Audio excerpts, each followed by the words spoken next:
Welcome to the Master Passive Income Show. My name is Dustin Heiner, and I'm here to help you learn how to quit that JOB, that just over broke job, by investing in real estate so you never ever have to work a job again. Now, a big question I always get is, how do I have money to start investing? Well, I'm bringing on a fantastic expert who's literally flipped over 2,000 homes, and he uses this money to buy long-term rental properties, buy and hold properties where we can create generational wealth and be able to quit our JOB. This is going to be a fantastic episode. All right, let's start the show.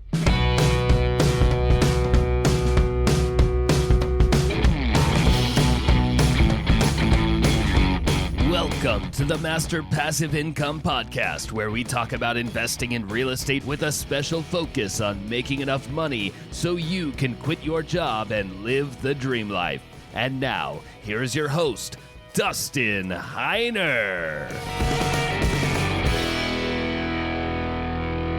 Hey, what's going on, guys? Super pumped, as always, to have you here on the show with me. And I absolutely love how we, as real estate investors, can learn from so many different places and different ways of how other people invest in real estate. Now, when I started investing in real estate, there weren't any podcasts. In fact, it was 2006 when I first started investing. I mean, was YouTube around? I can't remember if it was live back then, but there wasn't podcasts, there wasn't YouTube, there wasn't anything like this. And you had to really just read books and try to go it alone, or spend thousands, like tens of $20,000 to $30,000 to these quote unquote gurus. But now you have this podcast that hopefully you are growing and starting to invest. Now, I personally love residential 4 units and below. You know, we build the business first. You hear me always talking about that, but we build the business first so that we have the experts who are there on the ground. They are the ones that are doing the work for us. So instead of calling property managers after you already spent thousands of dollars to buy the property, thousands of dollars to fix up the property, then you try to find a property manager and say, hey, property manager, would you manage number 1 Happy Street? I just bought it. I need a manager. That's number 1 Happy Street. Actually, I got it from My Blue Heaven. If you ever seen that movie, it's a hilarious movie with Martin Short and Steve Martin. But anyways, yeah, hey, property manager, I just bought a house, number 1 Happy Street. Would you manage it? Sadly, I've had this many times where other people say they try to call property managers and property managers say, no, I will not rent that property or manage it because I'll get shot there. Well, you no longer have an asset. You have a liability now. How much better if you build the business first? You call up a property manager, say, hey, property manager, I'm looking to buy, not I just bought and spent thousands of dollars. I'm looking to buy a rental property. Here's the address, number 1 Happy Street. Would you manage it? How much will it rent for? What type of clientele am I going to get? What's the vacancy factor? And will you manage it? Among other questions. But if they say, no, I won't manage it, then you move on. You haven't spent the time and money doing that. Instead, if they say, oh, that's a great area. I actually have a property around the corner that I'm managing for another landlord. We were trying to get $1,400. We could only get $1,300. You know, Zillow said $1,400, but we couldn't get that. We can only get $1,300. Well, that is expert information. If you ran your numbers at $1,400 thinking you're going to make $1,400, but you could only make $1,300, you're going to be losing out on $100 when you thought you're going to be making that much. Because if you don't have experts there on the ground showing you how to do this and making sure that you're doing this business right, you're going to sadly run into lots and lots of problems. Trust me, you're like learning from my mistakes. I did this, and this is how I figured out. We got to build the business first. And with that, I get so many people that listen to the podcast, that find me on Instagram. And if you want to find me on Instagram, connect with me. I actually don't mind getting DMs. I love getting DMs, trying to encourage people. But the Dustin Heiner, THE Dustin Heiner. Find me on Instagram. I'm not that arrogant. It's the only handle I could come up with that wasn't taken. So the Dustin Heiner. But people come out and they ask me on, like, let's say email or my podcast, or I just get these questions like, I don't have that much money. How do I get started investing in real estate? Well, in my opinion, if you have $10,000 or more, then you can definitely, I won't say easily, but obviously the more money you have, the easier it is. But you can definitely invest in real estate if you have $10,000 or more. Now, under that, it makes it really, really hard. But here's a great thing. If you figure out ways to invest in real estate, and if you do, like, let's say wholesaling, that's where you find a seller and you find a buyer, and you make a little commission just like a realtor, but you don't have to get a license, you don't have to do that sort of stuff, and let's say you make $3,000 or $4,000. But here's the great thing about being a wholesaler.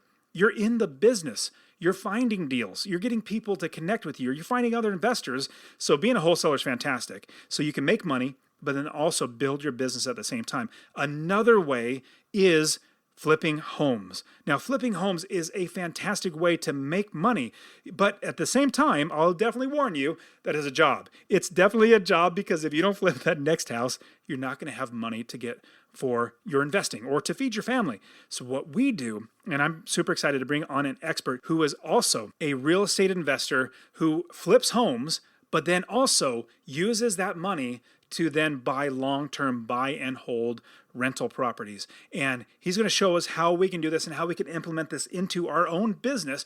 But remember, we're investors. There are so many ways to invest in real estate. Not just one way is the right way. Now, I have a bread and butter, like what I love to do, I do all the time is my residential 4 units and below, but I love everything from storage units to apartment complexes to, let's say, Airbnbs to multifamily apartment complexes. I mean, there's storage units, I think I've said most of those many times, but there's so many different ways that you can invest in real estate. And I want you also, on top of listening to this episode, I want you to come to RubeCon. I want you to come to the Real Estate Wealth Builders Conference. I literally have 43 experts teaching how to do this investing in real estate. I even have somebody that's going to be teaching subject to. We're talking about how to buy properties with very little money down. I'm bringing somebody who's doing subject to. Basically, somebody has a mortgage on a house. Let's say they got a good 3% interest on the mortgage, but sadly they lose their job and they're losing their house. Well, you come in subject to the mortgage, the current mortgage. You take over that mortgage and then you buy the house from them and then you rent it out long term. Oh my goodness, there's so many great ways to invest in real estate. I want to see you at RubeCon. Like I said, we have 43 or more speakers. I mean, they're adding daily. And so we have all these great speakers showing you how to invest in real estate. And on top of that, we're building an awesome community. You need people around you that are going to encourage you, to help you, to encourage you to move forward and hold you accountable. And on top of that, maybe even partnering together, even grabbing people that are investors. So you need to be at RubeCon. Get your pass. Use the promo code podcast. If you use the promo code podcast, I'll know you come from my podcast. And go to REWBCON.com, RubeCon.com, and I will literally give you that 10% off to get here to RubeCon. Phoenix in May. I want to see you here. But I'm super pumped to bring on my expert. He is a fantastic real estate investor showing us how we can flip homes and as well create generational wealth with buy and hold real estate investing. His name is Justin Colby, and he is coming on to show us how we can do it as well. All right, here we go. Justin, thanks so much for being here. What's up, Justin? What's happening? Appreciate you having me, dude. Yeah, this is great having you on. And as I was looking through the things that you have done and you're doing in your business, it seems like this is something that a lot of people are really looking at, especially flipping, because you have a podcast called The Science of Flipping, which is super awesome. And I get a lot of students that say, hey, Dustin, should I flip homes to make money to buy long-term rental properties or buy and hold rental properties? Like, yeah, that's a great way to do it.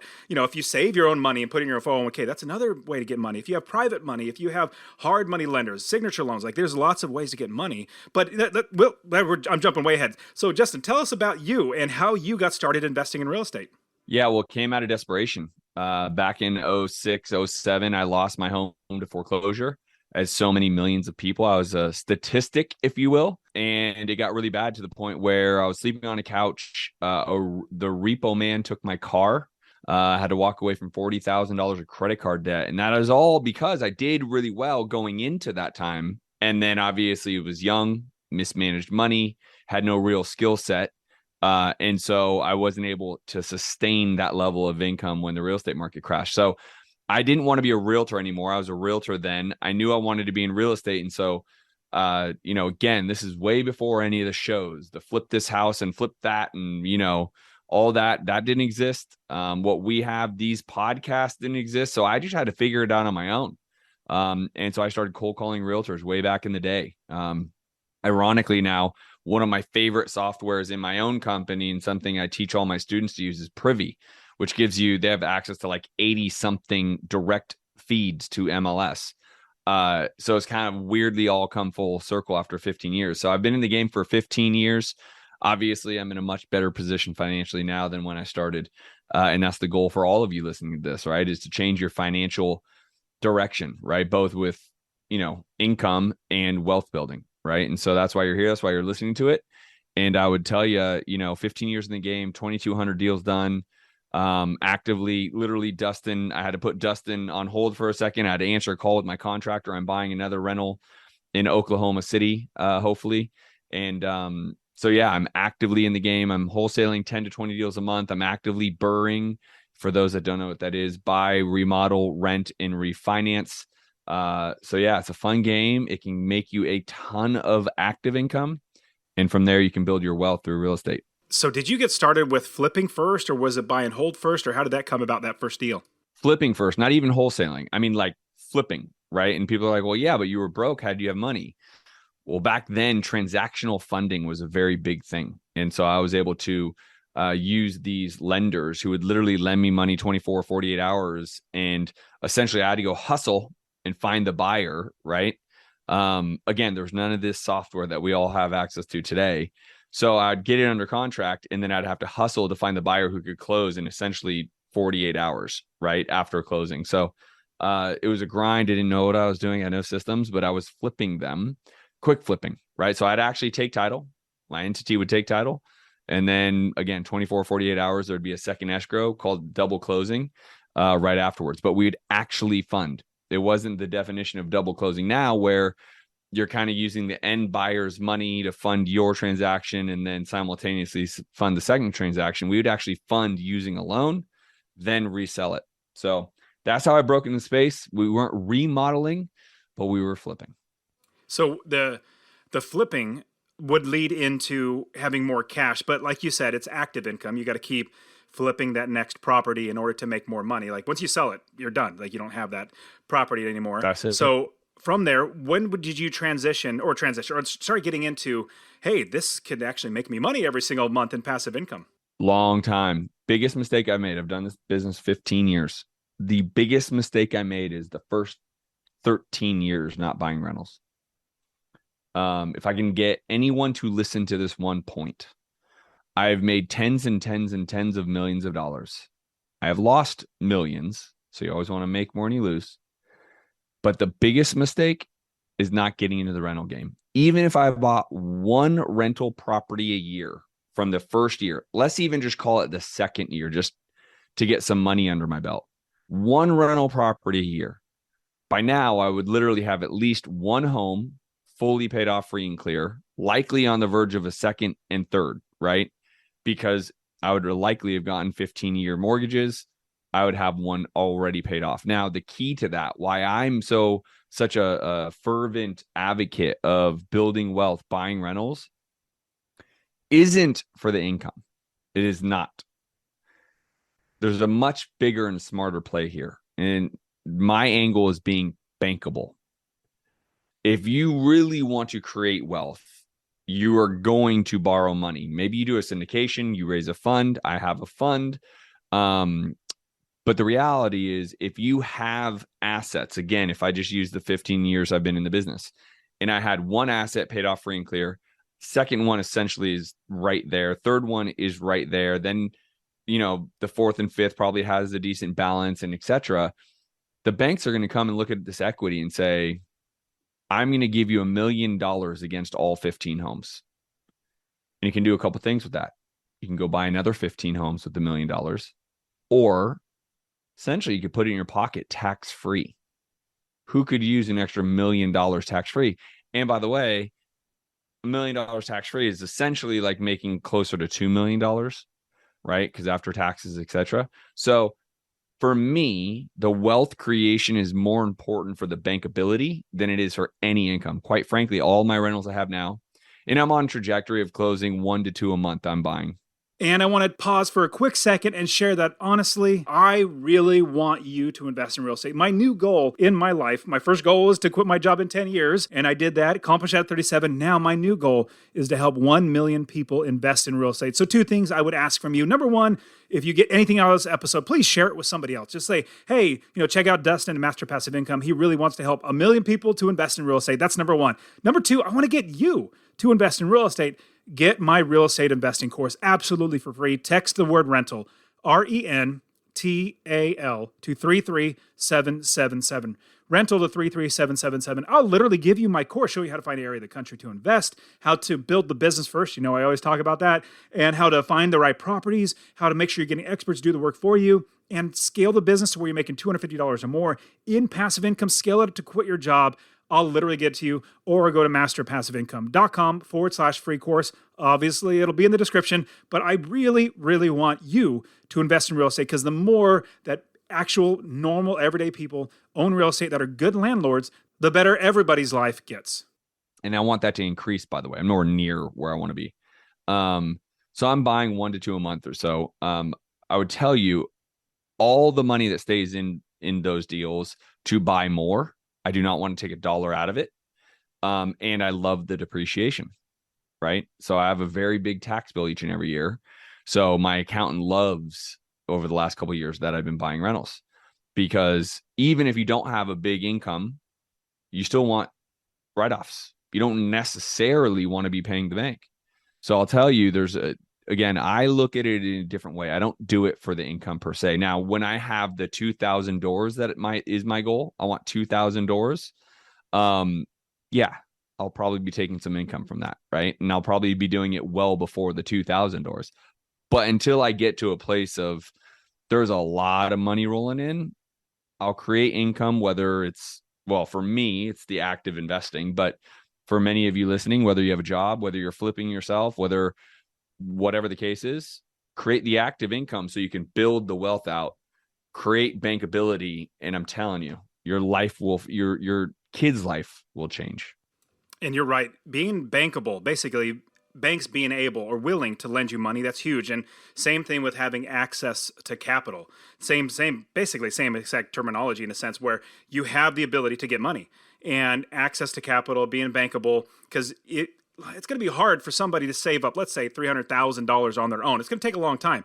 But if you can get a down payment, if you could flip a house and get money for a down payment or whatever, but you're also utilizing other people's money, like the bank's money, or if you have a home, you could even get a home equity line of credit on your rental properties. I literally just called the Bank of America and said, hey, I have a rental property. It's an investment property. It's an LLC. Would you guys put into a home equity line of credit? And said, yeah, absolutely. We could do that. And obviously there's little nuances of what they would do, but you're getting access to capital. That's in order to buy the next property and continually grow. I love that ability. Now, talk to me about how you would, let's say somebody doesn't have much money and they have an idea, like, I either want to wholesale properties or I want to flip a property so I can have more money to then use that for a down payment. Like, I need to start somewhere to get more money. Then I can hopefully buy and hold long-term properties. How would somebody, like, is that something that is a good idea? Is that a bad idea? How would we get started in doing that? So I think it's all a matter of marketing. I don't think it's one or the other. It's an and. Meaning, if you are going to get into real estate, give all the chances you can get to diversify what you're going to do with that asset, right? And so that is more of a marketing focus, because the more opportunity, I call it an opportunity business. And I know in some circles that's a negative word, right? That's a negative phrase. But the reality is, the more opportunities you have, the more you can wholesale, flip, and buy and hold, right? Those are your strategies. And sometimes it's going to be a better fit to flip it. Sometimes it's going to be a better fit to hold it because of the price point. And if you're good, or if you have a good coach, at least teaching you creative financing deals, now you have. So I just bought a duplex in Cleveland, Ohio with $0. It's 100% financed, 100% financed. But I know how to structure that, negotiate that, and can get that deal. I would tell anyone, you just need to be talking to more sellers. You need to be making more offers. And then layer on some more advanced techniques about sub-2 wraps, seller financing, things of that nature, which you should all be investing in a coach one way or another, all of you, because you need to be able to know those things, because the competition you feel like you have is me, is Dustin, is people that have been doing this for quite some time, right? So you want to do your best to be able to learn some of those tactics soon, right? Because it's only going to give you more opportunity to build wealth. I just bought one in Dayton, Ohio, subject to. I had to bring the loan current. So I had to come to the table with 20,000 and some change. So it brought the loan back to current. And I have a great 3.75% interest rate on the loan. It's phenomenal. And essentially, like, I didn't have to do anything. Right. So The more you can understand that, the faster you can start to build your rental portfolio. I totally agree. And I personally invest in Ohio as well. Ohio is a great market, especially for cash flow. So, two parts to the creating generational wealth, but also wealth for you right self right now. We need passive income. So, two parts of the question. Number one, how much money would you suggest, or do you try to make in passive income every single month from each property that you buy, duplex, single family home, whatever it might be? But then at the same time, how do you make sure that it's managed? Do you manage these properties yourself? Do you hire other people? How do you take care of both the passive income and the management? Great question. So, interestingly enough, so I have a group of homes in Birmingham, Alabama I've bought. They have a property management company that we work with. I have a group of homes in Oklahoma City. They do not. My partner, who I went in on these rentals with, actually does all the management himself. I think he probably should get out of that role and we should just bring in a property manager. But in terms of like Ohio, some of these deals that I've just recently bought, I'm going to bring in one of my partner's kids. I'm going to be kind of coaching him, if you will. So he's going to be doing all the dirty work, right? And, to kind of elevate him potentially into the company as we continue to grow. So kind of all over the board there. My Fat and my druthers, everything has a property management group. Now people, 10% and blah, blah, blah, and that's your profit margin. Again, you got to remember, for me, I'm not doing it for the income. I'm doing it for the wealth creation. I will do something else, such as wholesale and flip, for the income. So you got to understand why you're doing it. I think one of the biggest misleading points of all this whole thing is people don't even understand the decision they're making to do this business. Why are you doing it? Don't tell me you want to build wealth for generational wealth. Like, stop. If that's your reason, you're going to buy one home every couple of years, maybe you're going to be a landlord that has 5 homes in 10 years. And you're going to be like, oh, there's too much headache to this. I'm just selling these. Make a decision of why you want it, right? And then you're going to be able to run a lot faster. And so for that, I would say property management is the only way, right? I don't have time to self-manage any of it, right? So that's why I'm telling you, my partner does some, and then we're bringing in his son to do the others. But yeah, in terms of buying and then, how much per door do I want to be making?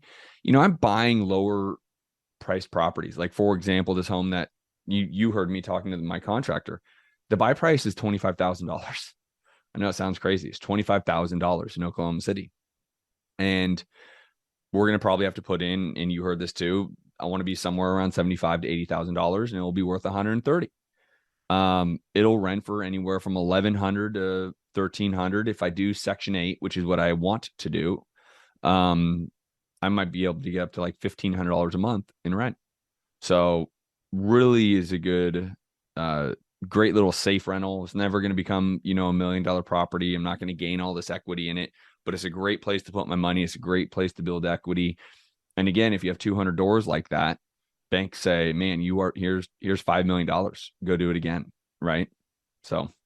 Yeah, it does. And with banks having a good track record with the bank is just like being bankable. They come back, you come back to them. Hopefully, if you're smart enough, you're either having local banks, but you're just creating a relationship. And I believe that real estate's not about a property. It's about people. Business is not about a product. It's about people. The more people that you can work with, more people you can help out, the more people that you can either help out of a property because they're selling, or they need to sell, they need to get out, or a tenant in a place, or this banker needs to get a loan. And then you can provide them as hey, I'm the lender, or sorry, the borrower. I would love to borrow the money from them. And so if you create relationships all around you, it's just going to make your life so much better. I know when I first got started, I was right around the same time as you. I started investing in 2006. There were these podcasts or YouTube channels. There wasn't anything other than those quote unquote gurus that would like fly into your town and do a 2-hour seminar. It's all sales pitch for more and more things. That was all there was back when I got started. And so it was so lonely. And I just had to push through it.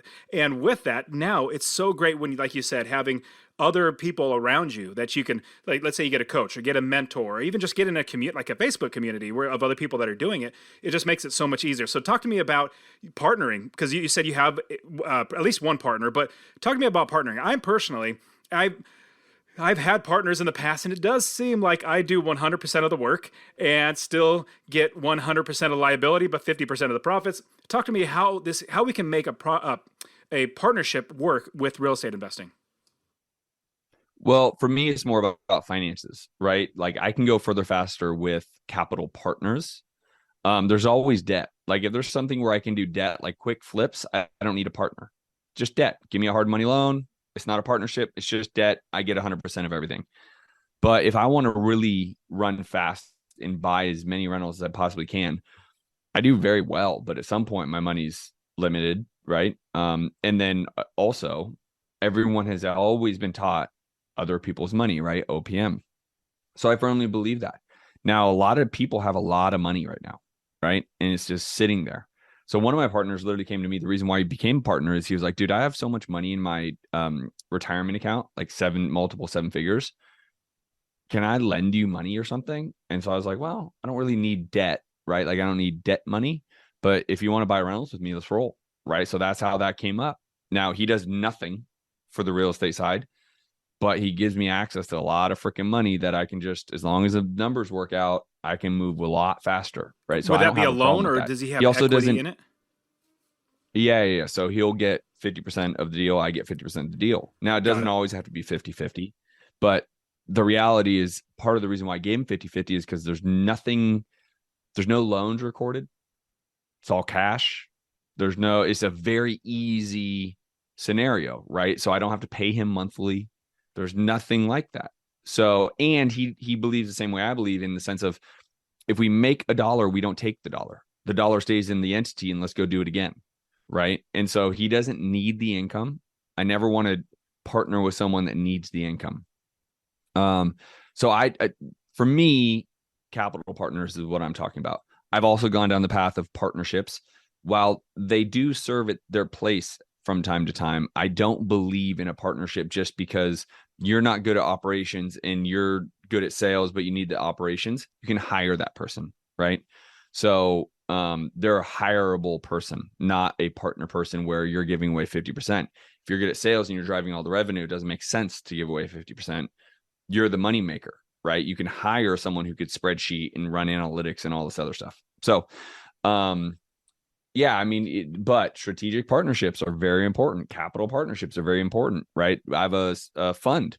It is a fund for real estate investors. We want to partner with people because we will bring all the money and we will partner on a deal that person may not be able to get done. I'm not talking about partner on like a little $200,000 flip. I'm talking about one of the first projects we are partnering with is with the Four Seasons Hotel in Vegas. We're funding a development for them to do residences in Las Vegas. And it is a partnership, right? And so I say that to say there's a lot of value in partner, especially if it's about money, right? Not if it's just like, I don't really like cold calling, so I'm going to get a partner and he's going to cold call. You could you can definitely hire those somebody people. to do all that sort of stuff, especially like you said, operations. Like operations, like I don't want to manage any of my properties. I don't want to talk to my tenants at all. I would much rather Right. have and pay for a property manager. But here's, you know this, Justin, I don't pay for the property manager. Like I don't have to get a job to pay for my property manager. I make sure that expense is accounted for before I even buy the property, so that I buy the property, That's the right. property manager is already in there. I don't have to think about it because it's already paid for. Now, with that, how do we then scale our business? You touched on it a couple of times where you don't take that money out, like you create money in the business, you make it, and then you leave it in the business to do it again, to buy the next property and buy the next property. Sure. Is that the best way to scale? Or what are your thoughts about scaling the business to where we have multiple properties, 10, 20, 30 plus properties? Why don't you just go get more capital partners? I just talked about it, right? So it's not just about saving the money in the account and then go buy another. Go literally put this. I literally have helped my students make millions and millions and millions of dollars with this one thing, and I'm gonna give it to you free. You guys ready for it? Go to your Facebook account and write this one thing. You guys can thank me later. You will make millions and millions and millions of dollars of wealth building if you do this one thing. Hey, I'm looking for a capital partner to help with all the real estate investment opportunities I've been given recently.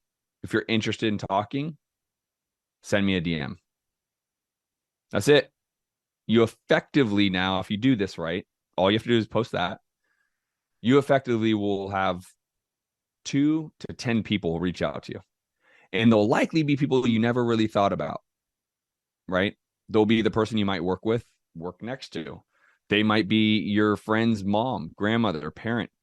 And you're like, wow, I didn't even think they had money. And they have like $250,000 sitting in their IRA doing nothing, losing money. And that one post, I promise you now, you guys all have everything you need to go buy your first all the way probably up to your 10th rental by that one post. I love it. That's what you're doing effectively is letting everybody know that you're a real estate investor and that you have opportunities that if they want to take part in them or even just look at, that they could talk to you about it. And I remember when I lost my job and I was laid off. I was literally laid off when the recession hit. And I then realized nobody knew that I was trying to invest in real estate. So I started telling everybody, as many people as I could, that I was a real estate investor. And with that, I got so many people saying, "Oh, you do? Well, tell me about it." And either they'll tell me about it and they'll turn away and say, "Oh, that's not for me," and they'll walk away. Or they might say, "Hey, well, when you have something, keep my name. I'd love to talk to you more about it," which is great because when you are utilizing other people's money, I love the term OPM or other people's money. It's because we're providing opportunities for other people as well as providing it for ourselves. Like if we're bringing the deal, they could bring the money. They could definitely take part inside of that equity and the whole property as a business that we're creating. So talk to me about how we are going to, like, do we exit these properties? Is that your plan, is to eventually exit the properties? Are you going to hold on to them long term and give them to your kids? What are your thoughts about that? I think some properties will go longer term, but I think most will have like 5-year run rates every 5 years. And again, because the only people that give a damn about a property management group taking 10% are people who want to live off the income. I don't. So I don't care about that. So for me, it's all about a 1031 exchange. I sell however many $5 million worth of properties. I take it, I buy $10 million worth of properties, right? So do that every 5 years, get to a place where, listen, it's aggressive. I want to hit that big B, that billionaire status. And that's just going to take time, work, energy, effort, and focus. I'm going to get there. It's real estate. Yeah. So what happens? So if you don't go for cash flow, or you obviously get some cash flow, but if you don't go for cash flow and you're looking to exit every 5 years, what happens when there is like last at least 13 years, it's just been an up cycle, up market, and up. In fact, I know of lots of people, they say, "Oh man, I bought 2 Airbnbs and I'm making, $10,000 a month from these 2 Airbnbs." I'm like, yeah, there's a reason why, because it's been an up market. People have so much money, like you said earlier, Justin. But I remember in 2010, hotels were about going bankrupt because people were not traveling. Nobody had money. So in an up market, everything's great. But in the down market, we also got to make money too. So another thing, like with syndications, we're buying multifamily. Being a syndicator, everybody wants to exit in 3 to 5 years. Now, the downside is you have to have another syndicator come on top of what you bought it for and hopefully cash out even more money so you can pay off yours. Then they're hoping and somebody else comes on top. You're doing it over and over and over again. But that's until the economy crashes or interest rates go up, which means they can't pay nearly as much. So there's a lot of things that can go wrong if you're going for appreciation. You're hoping to be able to sell it for more. Talk to me about how do you mitigate this problem? Like it does seem that 2023 is going to have a lot of turmoil, probably 24 and 25. There's going to be some issues in the economy. Talk to me about how do we protect ourselves? Yeah, I think timing does play into some of this stuff, but if we really think about it, there's still a national shortage of housing, right? So make sure your asset is something that is sought after, right? So if you have something everyone can get at all times, you're not going to have a high value for it, right? So that is something you got to account for. The reality is, if I have to hold on for year number 6, okay, I'll hold on for year number 6. I mean, the worst we have ever seen was in 2008. Well, I don't want to say ever, but in my lifetime, that was the worst we saw financially for me. In the 80s, I was alive. Yes, interest rates were crazy, but here's the thing. People were still buying homes, right? We have an asset that everyone needs, doesn't even want. They need it. So you play around. Do I maybe sell in every 4 years? Maybe the market hits a point in 4 years. I'm like, it's actually a better time to sell now. Let's not hold on for this 5. There's no hard line in the sand for me, right? But another key to this, build a business that's around marketing. Because I'm an expert marketer, I will always find another deal. Even in a down market, I will find another deal. And it will be a better deal in the down market, right? And then I'll be able to ride it back up. So even if I sell in a down market, I'm direct to the owner who's likely needing to sell because I'm a marketer. I'm direct to them. I'm going to get an even better deal with maybe more appreciation opportunity, and I'll ride that for 5 years. So it's really about finding more opportunities after or when you're ready to sell than anything else. I don't care the market.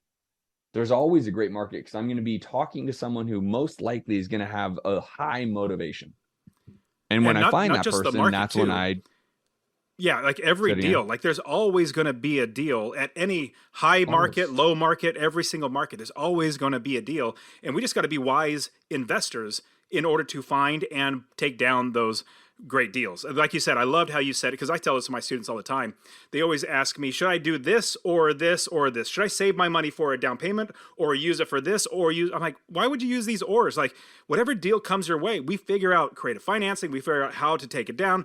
We figure it out at the time. It's per deal. So I love how you had the perspective. Now, Justin, there's so much more to cover, but we definitely ran out of time. I want everybody to know, how can they reach out to you? How can they find you, even talk to you more about this? I mean, getting into this investing right now and being able to capitalize on it is going to be so terrific. How can they find you? How can they reach out to you online? Yeah, I'd say go over to justincolby.tv, justincolby.tv. Make sure you subscribe. I give away a ton of free content. As you mentioned, I have my podcast. So if you're already listening to this on a podcast, go to The Science of Flipping. And lastly, if you actually want to talk directly to me, because I still actually engage, is my Instagram, the Justin Colby.